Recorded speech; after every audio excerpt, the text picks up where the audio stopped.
Welcome back to Unfold Data Science, friends. This is Aman here, and I am a data scientist. So, today I'm going to talk about one very important modeling approach known as hybrid model. So, what is an hybrid model, guys? I'm going to explain you that with a demo on a data set. An NLP use case I'm going to take, which is a sentiment analysis use case, and I'm going to show you how in hybrid model machine learning and rule engine are combined to get a better result. Okay, first thing first, guys, what is the meaning of hybrid model? So if I go to Google and search hybrid model machine learning, you will see that hybrid models are made through integration of ML model with other ML models and or with other soft computing optimization techniques. So which means hybrid model is nothing but you will use machine learning. On top of that, you may use some advanced techniques like rule engine, some optimization, maybe one more machine learning algorithm, maybe combination of various stuff. Okay, that is what I'm going to give you a complete end-to-end demo in this video. So just ensure you watch the video till end, guys. This is a very interesting use case on a sentiment analysis. Okay, so first thing first, guys, I'm importing some packages here, warnings, pandas, or normal packages, sklearn, some ROC, AUC curve, very simple packages I'm importing. Okay. Next step is data import and pre-processing. Okay. So there is one data that I have got from Kaggle. I will give you this data also. This data is nothing but the tweets for an airline. Okay. So let me read this data and show you what this data has. Tweet data.head. So this is basically tweets for an airline and sentiments with that tweet. So if you see here, airline sentiment is positive and tweet ID is this, sentiment, confidence, all these things are there. We will not bother about those columns. We will just bother about this text column. Okay. This is nothing but actual tweets. Okay. It says at Virgin America plus you have added something and the sentiment.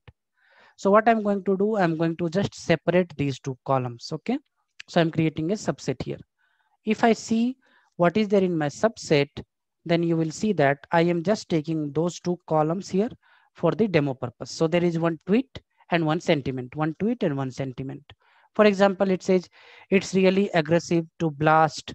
This is a negative sentiment. Okay. You have added commercials, positive sentiment, something. Okay. We will see. Now I'm importing NLTK. I'm importing stop words, nothing fancy here. I'm importing some lematizer and I'm defining a basic data cleaning function. Okay. In this data cleaning function, I will pass that tweet column. So if you see here, I am just printing the original data, but once I run that function, tweet data.text.apply that cleaning function, right? So I will get a new column. That column is clean text. Okay. So first column is your original text, original tweet. This is your cleaned text.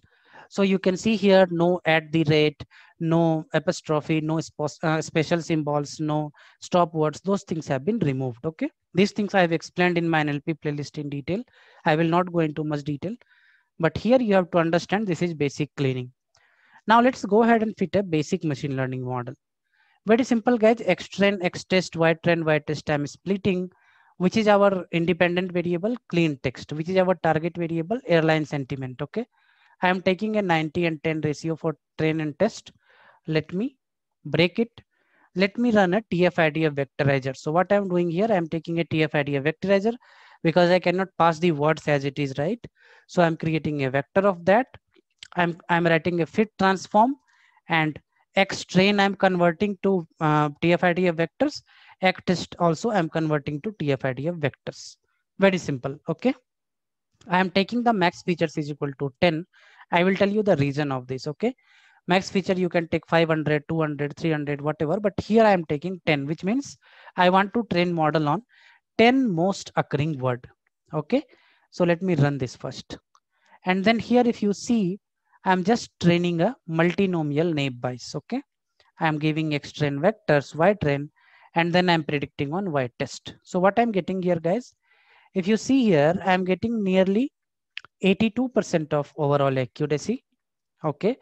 And if you see in both these classes separately, right, negative is 83, 98, 90, but positive class is really poor in terms of precision, recall, and F1 score, all three aspects. It is not doing good. Okay. So till now, here is the confusion matrix also. Till now, I have just run a normal machine learning model. Okay. What I want to do is I want to run a hybrid model. So this part becomes really important, guys. So just see carefully what I'm doing here. First of all, what I want to do is I want to find out which are the most common 100 words in the entire corpus. Okay. I'm importing another package called RE because I'll be using regular expressions from collections.counter in tweet data subset clean text. What are the most common 100 words? So if I run this, I get something like this. Out of all these words, guys, some words are positive sentiment and some words are negative sentiment. For example, cancelled seems to be a negative sentiment. Thanks seem to be a positive sentiment. If you say delayed is a negative sentiment. If you see some of the words, please looks like a negative sentiment. Okay. Never looks like a negative sentiment. So what I have done is I have taken the most occurring few words from this dictionary. Okay. And I have defined some regular expressions to pick these words. Let me show you how. Okay. So positive sentiment first pattern, what I want to pick is thanks. Okay. I have created detailed video on different regular expressions. The link is here, guys. You can see that. Positive pattern 2 is thank. Positive pattern 3 is great. Similarly, all these words are positive sentiment. Satisfied, new, awesome, safe. What I have done, I have defined 8 patterns, 8 positive patterns. What I will do is I will create a list of all these 8 patterns. If you see here, positive pattern list is equal to, in a list, Python list, I put all those patterns. This part is very, very important, guys. Just see here, it will be very useful for your NLP task. Okay. So I have put all the patterns in one variable. I have created a list of all the variables. And then I define a complex pattern here, guys. So if you see here, positive sentiment complex pattern is nothing but combination of all these patterns. So what is the meaning of this is you go to the record row by row. Okay. And if you see any of the words, thanks, thank, great, good, safe, awesome. So you scan through all the records, and at the moment you see any of these words, then my pattern gets satisfied. That is the job of this complex pattern. Complex pattern means do not search only one pattern, search all 8 patterns. How to write that? Using Python RE package, you just say re.compile. I am just joining all the patterns if you see here, guys. Okay. Join I for I in positive pattern list. So this is my positive pattern list. I combine all the patterns in a new variable, call that variable positive complex pattern. And now re.ignore case is to ignore the case. Although I have done a lower case, but it's safe to use this. Similarly, there will be negative patterns. What will be the negative patterns? Cancel, delay, trying, please, wait, worst, lost. Wait, I have written 2 times. There should be something else. Maybe never I can write, never I will go in that flight or something like that. 8 patterns in negative also I have defined. I have put everything. Let me run this. I have put everything in a negative pattern list. I have created a negative complex pattern. Now what I want to do is I want to create 2 new columns in the data. One is negative sentiment flag. Okay. Negative sentiment means look for all the patterns defined in negative pattern, and if anyone gets satisfied, then insert 1, otherwise insert 0. Let me run this. Similarly, positive sentiment flag is another flag that I'm creating. Search for all the positive words. If you find any word, insert 1, else insert 0. If you see some examples, it will be very clear. For example, if you come here, see amazing, arrived hour early, good for me. Maybe there would be some positive word here. Hence, positive sentiment thing is 1. Okay. Let's look one example of negative sentiment. See, kindly, would, amazingly, awesome, boss. Maybe one word is satisfying this. Everything is not visible here. See, love. Okay, good. These are positive words, and hence positive sentiment is becoming 1.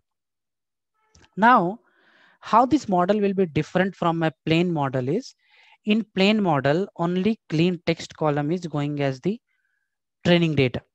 But here, With clean text column, I will send these two columns also in model training. So what is happening here, guys? Go back to the example of hybrid model. Normal machine learning is happening. Also the rule engine, the data is passing through a rule engine. Rule engine is nothing but your pattern identification flag. And I will convert this to TF-IDF and I will add these two columns also and then train the model. So if you come here, what I'm doing, I'm re-splitting the data in train and test again, because I want to take those two columns also, right? Previously, these two columns was not there. So let me break it again. Let me create vector of clean text like we did previously. But I also want to add those two new columns. So I need to convert this to pd.data frame because the format will be different for this vectors, right? So I'm converting this for train and test both here. Then those flag columns I'm separating. Flag column train is equal to x train negative sentiment flag, positive sentiment flag. Flag column test is equal to x test negative sentiment flag, positive sentiment flag. And then I run this and then I combine. How do you combine in Python? You just say pd.concat data frame 1, data frame 2. Reset index drop true is just to be on safer side. You say axis is equal to 1 and then you run this. And then similarly for test, you run this. And then when you train your model on this new data, what is my new data, guys? My new data is X train vectors TF-IDF combined with flag, which means combined with flag columns. Similarly, X test vector TF-IDF combined with flag. Combined means my flag columns are also added, okay? Same way I'm training the model, same way I'm predicting on the test data. And if you see here, model has become little more stable, guys. If you see here, how much you were getting, let's compare from previous model. Previous model is a plain model, okay? So accuracy wise 82, there I can see more than 82 obviously, but if you see these numbers are very low. For positive class 0.16 and 0.26, okay? And here you will see 0.48 and 0.58. Accuracy wise also it has improved. These numbers also we can compare, but from a high level what I can see is this model is far better than the previous model because it is doing relatively better on both the classes. Remember guys, in any classification scenario, you must not always see the accuracy number. You always see how the model is performing on both the classes, okay? So on that aspect, this hybrid approach is doing better than the plain machine learning approach. What I did here, guys, I just passed my, I just defined some patterns and I just passed my text. If that word is there, then just insert 1 or 0. I took that, clubbed that, and then trained my model, and I'm getting a far stable model. So why I'm showing you this, guys? This is a very nice tried and tested approach for building a hybrid model. All of us know, right? In NLP world, in text analytics world, there are many complexities, guys. Because if you talk of airline data, it will be totally different from if you talk of a bank data, right? So there are a lot of complexities involved. Different ways of cleaning will come into picture. Different patterns will come into picture. If it's a bank data, right, then I will be including one more pattern here. For example, in negative pattern, I can say negative pattern 9 is equal to one more pattern. Let's say my card stolen or something like this, or fraud transaction, something like this. Okay. So these things we define subject area wise, domain wise, and then this is how you can make use of regular expressions. This is how you can make use of a hybrid model. So I'm sure you would have understood what I'm trying to convey through this video, guys. I will put this in my Google Drive as always. Take this, do some experimentation on your data, and let me know if you are stuck somewhere or getting any doubts. I will see you all guys in the next video. Till then, wherever you are, stay safe and take care.